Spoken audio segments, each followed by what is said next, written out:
Não é possível afirmar exatamente quando surgiu a arquitetura na história da humanidade. Desde o período neolítico, o homem começou a desenvolver técnicas de construções, criando uma arquitetura rudimentar, com pedras, madeiras e, mais tarde, metais. Foi chamada arquitetura pré-histórica.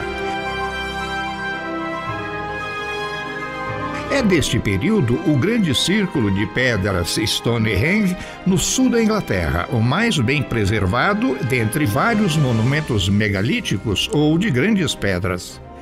São também deste período os dólmens, formações arquitetônicas que consistiam em duas ou mais pedras grandes fincadas verticalmente no chão, como se fossem paredes, e uma grande pedra colocada na horizontal sobre elas, parecendo um teto.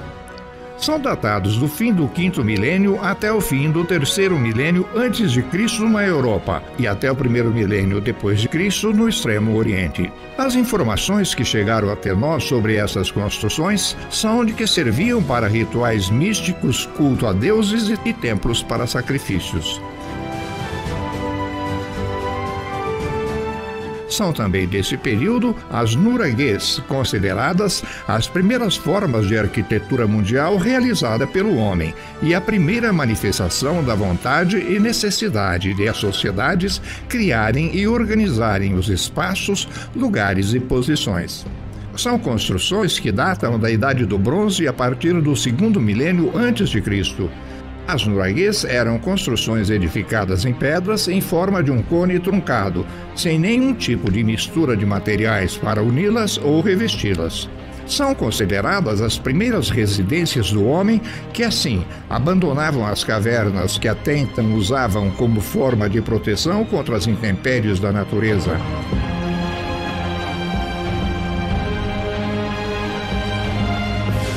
Estava nascendo a primeira forma de arquitetura, muito simples e rudimentar, erguida geralmente próximas a um grande rio, cujas cheias e vazantes regulares fertilizavam e irrigavam o solo.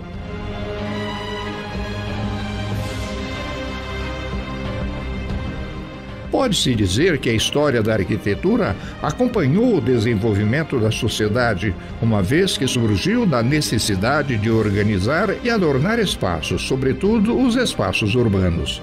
Na verdade, a arquitetura molda a vida do homem. Na antiguidade, as diversas civilizações desenvolveram magníficos espaços arquitetônicos, como templos, pórticos, tumbas, arenas, pontes, aquedutos e praças. Muitos destes espaços criados na antiguidade continuam maravilhando o homem odierno, até certo ponto, incrédulos pelas técnicas utilizadas em um momento em que a ciência e a tecnologia mal davam seus primeiros passos. Neste vídeo mostraremos alguns destes monumentos de rara beleza estética, ricos em história e de grande importância para a humanidade. Vamos iniciar este trabalho pela chamada arquitetura bizantina, desenvolvida por aquele império durante a Idade Média. Se faz necessário lembrar que o vocábulo bizantino é proveniente de Bizâncio, que evoluiu para Constantinopla durante o Império Romano, em alusão ao imperador Constantino, posteriormente trocado para Istambul, a partir do século X.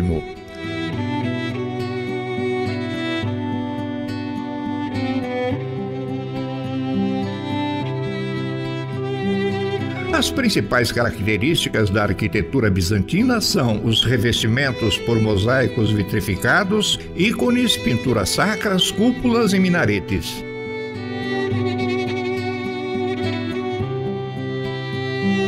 Os minaretes são as torres de uma mesquita, quase sempre redondos, altos e esguios, embora possam também ser quadrados ou retangulares. São construídos em pedras ou tijolos e dotados de um ou mais balcões ao longo de sua extensão, dando-lhes o aspecto de estágios de um foguete espacial.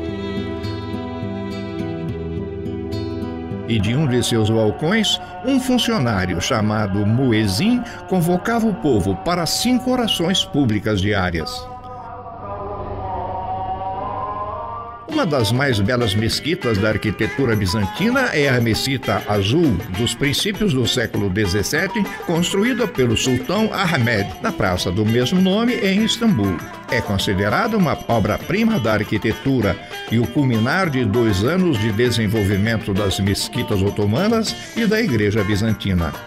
Seus 6 portentosos, mas delicados minaretes chamam a atenção de qualquer ponto da cidade. A Mesquita Azul é um triunfo em harmonia, proporção e elegância. Construída em um estilo clássico otomano, verdadeira sintonia de belos mosaicos azuis de Iznik dão a este espaço uma atmosfera muito especial e o nome de Mesquita Azul para o templo. Além disso, é ornamentada por muitos trabalhos de madeira enriquecidos com peças de madrepérola, pedras talhadas e caligrafias em língua árabe, que contribuem para a beleza ímpar do templo. A iluminação da mesquita é proveniente de seus mais de 200 vitrais e de imensos lustres pendurados no teto.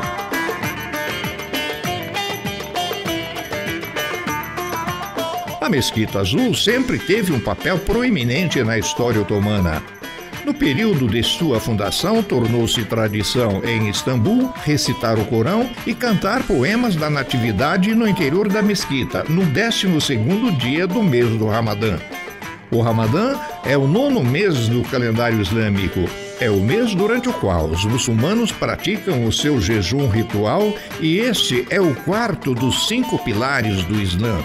É um tempo de renovação da fé, prática mais intensa da caridade, da vivência profunda da fraternidade e dos valores da vida familiar. Neste período, pede-se ao crente maior proximidade dos valores sagrados, leitura mais assídua do Alcorão, frequência às mesquitas, correção pessoal e autodomínio.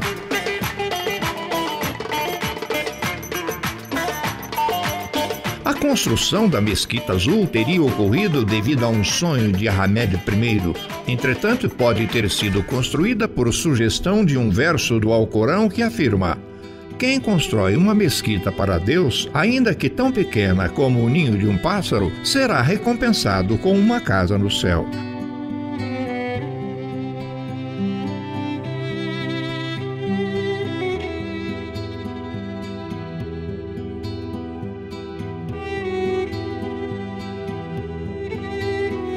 A Mesquita Azul está localizada no interior de um pátio praticamente quadrado, com aproximadamente 60 metros de lado, e seu piso é levemente superior ao pátio. O pátio é delimitado por uma sucessão de arcos bizantinos e seu piso é revestido em mármore. Um lembrete: ao entrar na mesquita é necessário tirar os sapatos, que devem ser deixados na porta ou carregados pelos visitantes. Shorts, camisetas cavadas e blusas decotadas e mini-saias para as mulheres também são proibidas. Em frente à Mesquita Azul há um florido jardim dotado de uma grande e bela fonte, da qual se tem magnífica vista de outro grande monumento de Istambul, o Hagia Sophia, ou o Museu Santa Sofia. Hagia Sophia significa Sagrada Sabedoria e se constitui na realização mais paradigmática de Istambul. Foi construída entre 532 e 537 pelo Império Bizantino, para ser a Catedral de Constantinopla. Justiniano I, considerado o maior imperador romano do Oriente, contratou 2 matemáticos para realizarem o projeto, e estes surpreenderam a todos construindo uma obra que representa um ícone da arquitetura bizantina.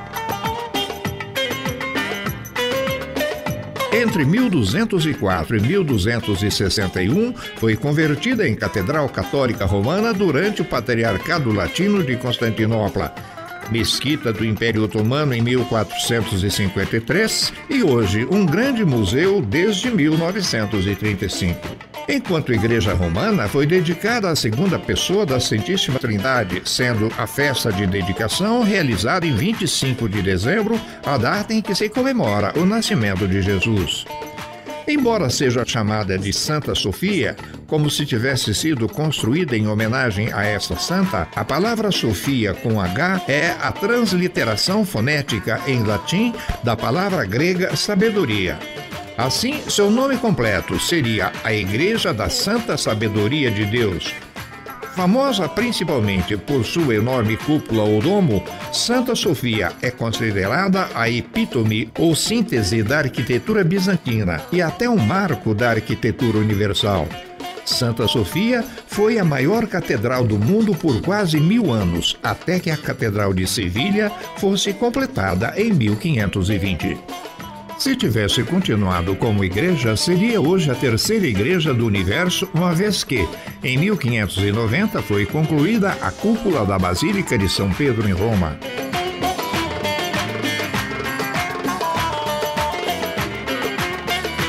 Hagia Sophia não impressiona apenas por sua dimensão, mas por toda a sua arquitetura, iluminação e mosaicos bizantinos, as adições otomanas enquanto mesquita. Para a construção de Santa Sofia, o imperador Justiniano I mandou buscar materiais de todo o império. Colunas helênicas retiradas do templo de Artemis em Éfeso, grandes blocos de pórfiros de pedreiras do Egito, mármore verde da Tessália, pedras negras do Bósforo e amarelas da Síria. Por ordens do imperador, 8 colunas coríntias foram desmontadas em Baalbek, no Líbano, e enviadas para Constantinopla para a construção de Santa Sofia. O próprio imperador Justiniano I supervisionou a finalização da maior catedral já construída até aquela época, e mais de 10.000 homens foram empregados na sua construção. E neste ponto de seu piso, nos deparamos com uma única sepultura no interior do templo, o de Henricus Dândalo. Porém, quem teria sido Henricus Dândalo? Que ligações teria tido com Santa Sofia e em que época? Um benfeitor da igreja ou da própria Istambul? Não, e muito pelo contrário. Henrico pertencia a uma importante e tradicional família veneziana. Excelente negociador, seu primeiro papel político de importância aconteceu durante a crise de 1171-1172, em que o imperador bizantino detivera milhares de venezianos residentes em seu território, confiscando-lhe todos os seus bens. Dândalo foi então enviado a Veneza como seu embaixador em Constantinopla. Nos debates, teria se desentendido com o imperador bizantino e por este teria sido torturado, ficando cego em função destas torturas.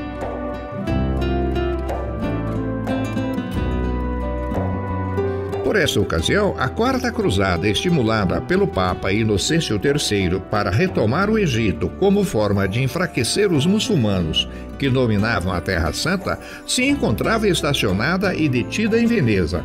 Isto porque seus líderes não reuniam condições de pagar pelo aluguel dos navios tomados por empréstimo junto ao Doge de Veneza, a esta altura o próprio Henricus Dândalo. Dândalo propôs então um acordo aos líderes da cruzada. O ataque seria a Constantinopla ao invés do Egito. O acordo foi firmado e Henricus Dândalo se reuniu à cruzada com um contingente de soldados venezianos e, em abril de 1004, atacaram Constantinopla e a tomaram após sangrentas batalhas em todas as suas praças e ruas.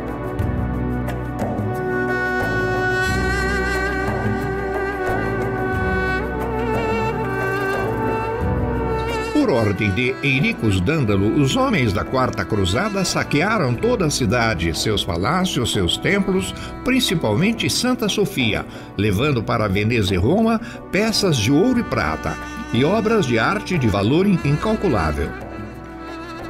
Entre estas estão inúmeras peças de ouro usadas em ritos religiosos.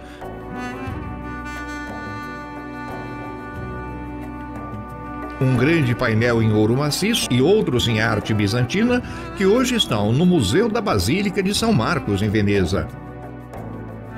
A peça mais valiosa proveniente do saque a Constantinopla é o conjunto de 4 cavalos de bronze em quadriga que os saqueadores levaram da praça do hipódromo da cidade e que hoje estão no mezanino da igreja de São Marco. Da obra do século IV a.C. e foi modelada pelo escultor Lisipo. Tão representativos que réplicas dessas estátuas em tamanho natural são mantidas no frontal da mesma basílica. Tal evento consolidou o grande cisma do Oriente com a divisão da Igreja entre Igreja Católica e a Igreja Ortodoxa. Henricus Dândalo, já além dos 90 anos, jamais voltaria a Veneza. De Constantinopla, seguira para outra expedição militar à Bulgária, onde morreu em 1005. Seu corpo, de fato, foi sepultado neste túmulo na Hagia Sófia. Entretanto, uma versão existe, segundo a qual, durante a tomada de Constantinopla pelos otomanos em 1453, seus ossos teriam sido retirados desta sepultura e lançados aos cães em um pasto nas imediações da grande mesquita. A arquitetura romana é uma manifestação artística dos romanos que sofreu grande influência da arquitetura grega e etrusca. Os etruscos viveram onde hoje é a região da Toscana a partir do século VIII a.C. Era um povo muito evoluído, formando sociedade organizada. Seus assentamentos ou cidades já eram planejadas em quadras, o que hoje chamamos de quarteirões, invariavelmente construídas nos cumes de altas colinas como maneira de se defenderem de invasores. Orvieto, cidade italiana da região da Úmbria, e Sorano, Sovano e Cortona, na Toscana, são exemplos típicos de cidades de origem etrusca.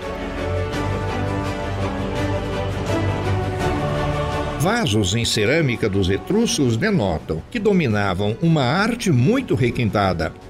Dos etruscos, a arquitetura romana herdou frontões de templos como o do Panteão. Herdou também os arcos, cúpulas e abóbodas, estruturas que formam as principais características da arquitetura romana. A arquitetura romana, desde a antiguidade, se caracterizou pelo luxo, grandiosidade e simetria das formas. As ruínas de Pompeia, cidade sepultada pelas cinzas do Vesúvio no ano 79 d.C., representam a grande enciclopédia ou referencial de conhecimentos sobre a arquitetura e hábitos dos romanos há 2 milênios. Além da grandiosidade, primavam pelo conforto, luxo e beleza dos espaços. Algumas dessas residências se tornaram o arquétipo do bom gosto romano na arte de bem morar. A Vila dos Mistérios, a Casa do Fauno, do poeta trágico, a Casa dos Amantes, exposta à visitação recentemente, a Casa de Salúcio e tantas outras, mostram aspectos comuns nas residências romanas, como o impluvium, destinado a coletar a água das chuvas, o triclinium, ou sala de jantar, e o peristilo, um grande pátio ajardinado. Os romanos eram apaixonados por banhos e algumas de suas termas se tornaram famosas, como as termas de Caracalas em Roma, as termas de Adriano em Tivoli e as termas de Pompeia. Em qualquer delas, os frequentadores podiam usufruir de banhos frios, mornos e quentes. As escavações de Pompeia trouxeram também para o homem moderno uma série de fabulosos templos dedicados aos deuses pagãos. Os antigos templos estavam entre os mais importantes edifícios da cultura romana, apesar de apenas uns poucos deles terem sobrevivido intactos. Atualmente, eles são os mais óbvios símbolos da arquitetura romana. Sua construção e manutenção era uma das grandes responsabilidades da antiga religião romana, e em todas as cidades de alguma importância havia pelo menos um templo.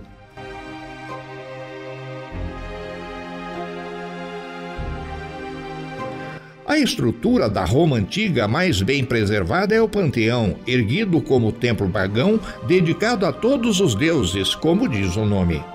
Esta é a terceira versão do Panteão e foi construída durante o reinado do imperador Augusto e reconstruído por Adriano por volta do ano 126 de nossa era. Sua planta é circular, com um pórtico de grandes colunas coríntias de granito, 8 na primeira fila e 2 grupos de 4 na segunda, suportando um frontão.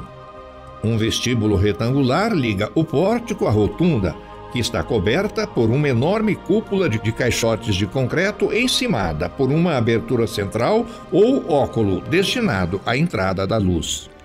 Quase 2000 anos depois de ter sido construída, esta cúpula é ainda hoje a maior cúpula de concreto não reforçado do mundo. Entretanto, até o século XVII, o teto de seu pórtico era feito em bronze, o qual foi derretido a mando do Papa Urbano VIII para fazer peças de artilharia para defender o castelo de Sant'Angelo. Parte do material foi utilizado por Bernini para criar seu famoso baldaquino, mantido sobre o altar-mor da Basílica de São Pedro. No panteão estão sepultados artistas célebres como os pintores Rafael e Annibale Carracci. Também os imperadores Vítor Emanuel II e seu filho Humberto I estão sepultados no panteão, que, entretanto, impediu o sepultamento do rei Vítor Emanuel III por ter sido um colaborador do nazifascismo que imperou na Itália durante a Segunda Guerra Mundial.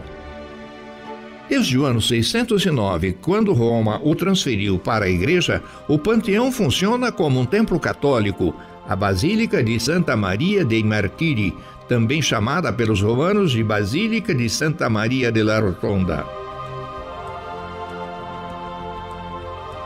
Os anfiteatros estão entre os melhores exemplos sobreviventes da arquitetura romana antiga, e muitos ainda são usados, hospedando eventos que vão desde a encenações de gladiadores até concertos de ópera. Geralmente de forma oval ou circular, os maiores exemplos podiam acomodar dezenas de milhares de pessoas e se tornaram um ponto focal da sociedade romana e do lucrativo negócio do entretenimento. Um anfiteatro era uma estrutura construída em várias partes do Império Romano, onde as pessoas podiam assistir a espetáculos como jogos de gladiadores, simulações de batalhas navais, caçadas de animais selvagens e execuções públicas. Muitos cidadãos não muito familiarizados com a Roma antiga têm a tendência a acreditar que o Coliseu ou Anfiteatro Flaviano era a única grande arena construída em pedra no Império Romano. Grande engano. As arenas gigantescas com capacidade para milhares de pessoas estavam espalhadas por todo o Império e muitas destas grandes construções existem até hoje, em variados graus de conservação.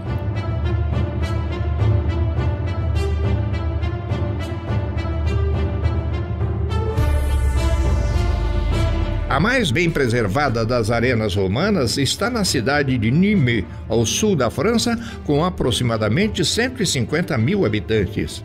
A arena foi construída no ano 27 a.C. por ordem do imperador Augusto, sucessor de Júlio César. Tem forma elíptica com 133 metros de comprimento e 101 metros de largura. A sua capacidade é de 16.300 espectadores e conta com uma cobertura móvel e um sistema de climatização desde 1989. Atualmente é utilizada para corrida de touros e espetáculos artísticos.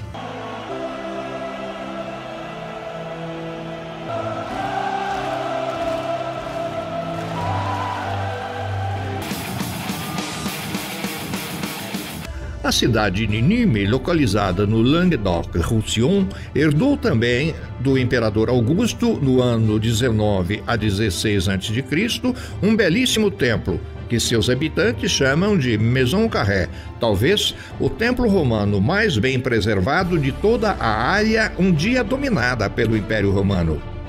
O templo é relativamente pequeno, dispondo de um único cômodo, sendo sua cobertura sustentada por 10 colunas de cada lado e mais 6 sustentando o pórtico frontal, todas dotadas de capitel coríntio.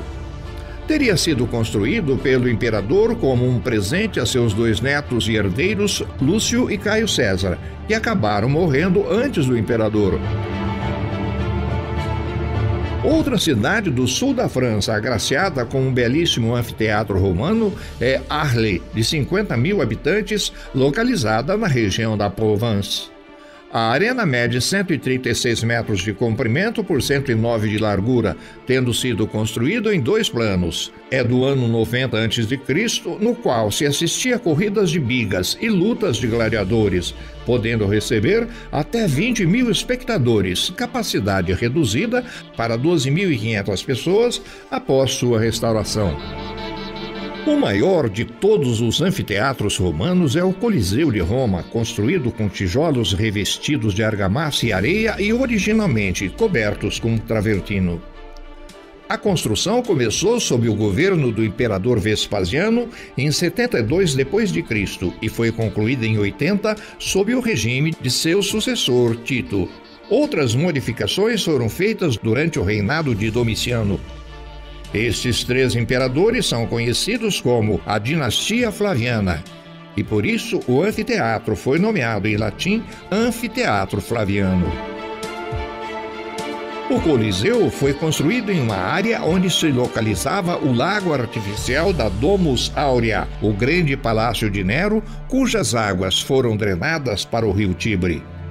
Como o solo do fundo do lago não tinha consistência suficiente para resistir a obras tão grandiosas e pesadas, pela primeira vez, os engenheiros romanos utilizaram a pozzolana. Pozzolana são cinzas vulcânicas trazidas de Pozzuoli, nas proximidades do Vesúvio, para adicionar a cal e água, dando origem ao que chamamos de concreto italiano ou concreto romano. Este tem a propriedade de se tornar cada vez mais consistente e resistente com o tempo e foi utilizado em outras estruturas da obra. A capacidade do Coliseu era de receber entre 50 a 80 mil espectadores. Era totalmente circular e tinha uma cobertura retrátil para os dias chuvosos. Um terremoto derrubou parte de seus andares superiores, dando-lhe a configuração quebrada vista hoje. O Coliseu era usado para os chamados Jogos Romanos ou combates entre gladiadores, lutas entre homens e feras e simulações de batalhas navais. Para isto, o hipogeu era inundado através de mecanismos de apoio, caças de animais selvagens, execuções, encenações de batalhas famosas e dramas baseados na mitologia clássica. O Coliseu se tornou o maior anfiteatro romano com uma estrutura elíptica de 188 metros de comprimento, 156 metros de largura e 57 metros de altura. Para a inauguração do Coliseu foram organizadas festas que duraram 100 dias, durante os quais estima-se que morreram cerca de 9 mil animais e 2 mil gladiadores. Alguns espetáculos incluíam animais exóticos como leões, panteras, elefantes, rinocerontes, girafas, os quais eram importados da África. As arquibancadas eram divididas segundo as classes sociais. O prédio deixou de ser usado para entretenimento na era medieval. Em 2007, o monumento foi eleito informalmente como uma das 7 maravilhas do mundo moderno. Embora parcialmente arruinado pelos danos causados por terremotos e saques, o Coliseu é ainda hoje um símbolo da Roma Imperial. É uma das atrações turísticas mais populares da capital italiana, que recebe por volta de 6 milhões de visitantes anualmente.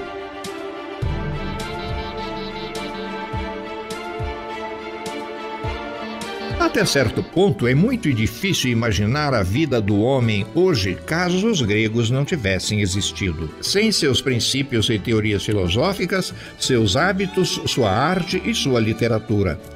Incrível como 4.000 anos depois, continuamos presos a conceitos, hábitos e modos de vida daquele povo. As primeiras manifestações da arquitetura grega foram registradas tanto na área da Grécia continental quanto nas colônias das ilhas do Mar Egeu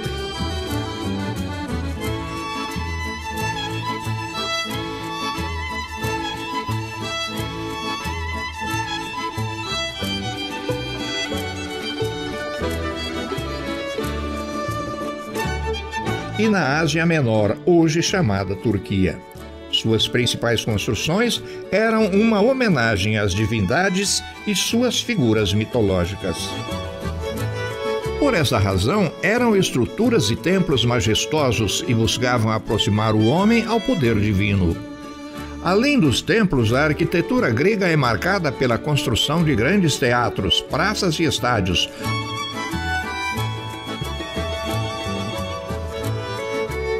Locais nos quais os cidadãos gregos exerciam a ideia de democracia. O sítio mais representativo da arquitetura grega da antiguidade está na Acrópole ateniense. A Acrópole significa cidade alta e a de Atenas é uma colina rochosa de topo plano que se ergue a 160 metros acima do nível do mar. A Acrópole de Atenas abriga algumas das mais famosas edificações do mundo antigo, como o Pártenon e o Erechtheion.